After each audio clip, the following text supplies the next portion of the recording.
Omicron. Hard to say. What impact is it having on the business?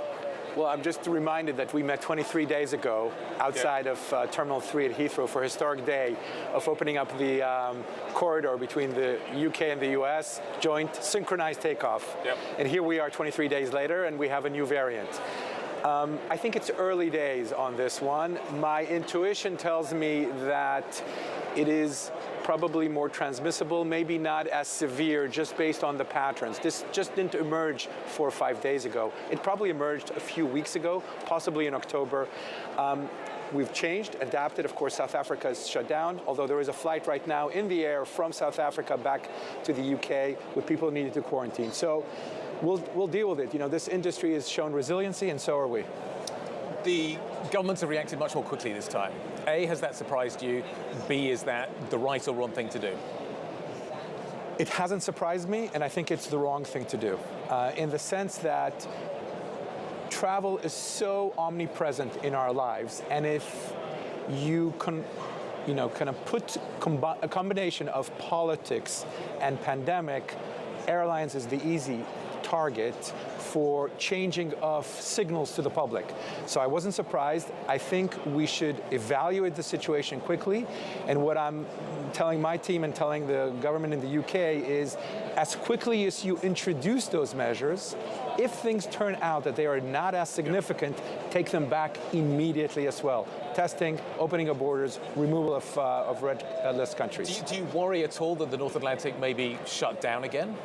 I am not that concerned about that, based on the comments that President Biden made a few days ago, which in my mind were the most calm of the political leaders out there.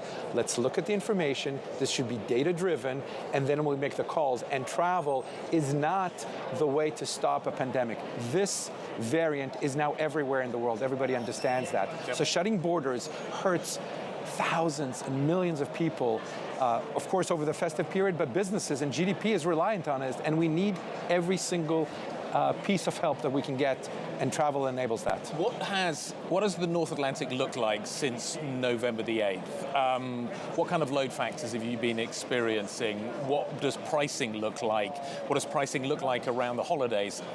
Has business travel, just give me a kind of a data dump as to kind of what it has looked like since then. And I will try and be organized in my comments on the data dump.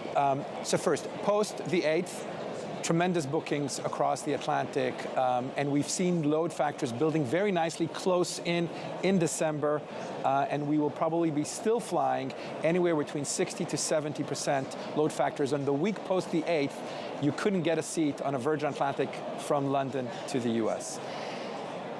The variant has changed this a bit, but I think we're neutral in the December period. So new bookings are offsetting cancellations, and there have been cancellations. Of course, people want to do that. But for Easter and the summer, we're still building momentum and still building load factors. And if you look at the expected January load factor, it's trailing quite nicely, anywhere in the 60 to 70%, some flights up to 80%. So overall, I would say very good response to the opening of the borders. The Omicron, of course, a dampening effect, but not enough as a long-haul carrier focused across the Atlantic, neutral at this point. What are the state of the what is the state of your finances at the moment, if I can spit that out? There is a suggestion that maybe you're in talks again with the shareholders to raise some more money. Can you confirm or deny that? Are you comfortable in terms of where you are with the balance sheet right now? There was talk of an IPO. You've never confirmed that to me. Is there still talk of an IPO? Is that a discussion that is happening? So first of all, I'll start with the important thing. We were trailing ahead of our plans by a significant margin leading up to the month of November and December. So we have a cushion. Any airline executive is thinking about their capital structure and raising capital. We are never short of needing more capital. All options remain on the table, and we are exploring them robustly, but I am very confident that Virgin Atlantic will have a very good balance sheet going into the recovery phase that really starts in December and on to the summer of 2022.